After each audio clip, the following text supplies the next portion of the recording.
प्रश्न आहे, एका मजुराला 26 दिवसांची मजुरी ₹2,860 मिळते, तर त्याला 21 दिवसांची मजुरी किती मिळेल? या ठिकाणी हे समप्रमाणाचं उदाहरण आहे. समप्रमाणाचे उदाहरण म्हणजेच काय? तर दिवसांची संख्या या ठिकाणी वाढली तर मजुरीसुद्धा वाढेल आणि दिवसांची संख्या कमी केली तर मजुरीसुद्धा कमी होईल. म्हणून दिवसांची संख्या आणि मजुरी आपण या ठिकाणी लिहून घेऊया. 26 दिवसांची मजुरी आहे ₹2,860, तर 21 दिवसांची मजुरी आपल्याला माहीत नाही म्हणून आपण ती मानलेली आहे x. म्हणून आता या ठिकाणी तिरकस गुणाकार होईल आणि या संख्येने भाग जाईल.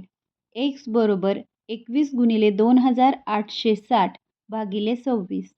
इथे आपण भागाकार देऊया. 26 एके 26, 26 एके 26, बाकी उरली 2, 26 एके 26, 26 शून्य शून्य. 21 गुणिले 110 बरोबर ₹2,310. म्हणजेच त्या मजुराची 21 दिवसांची मजुरी ₹2,310 असेल.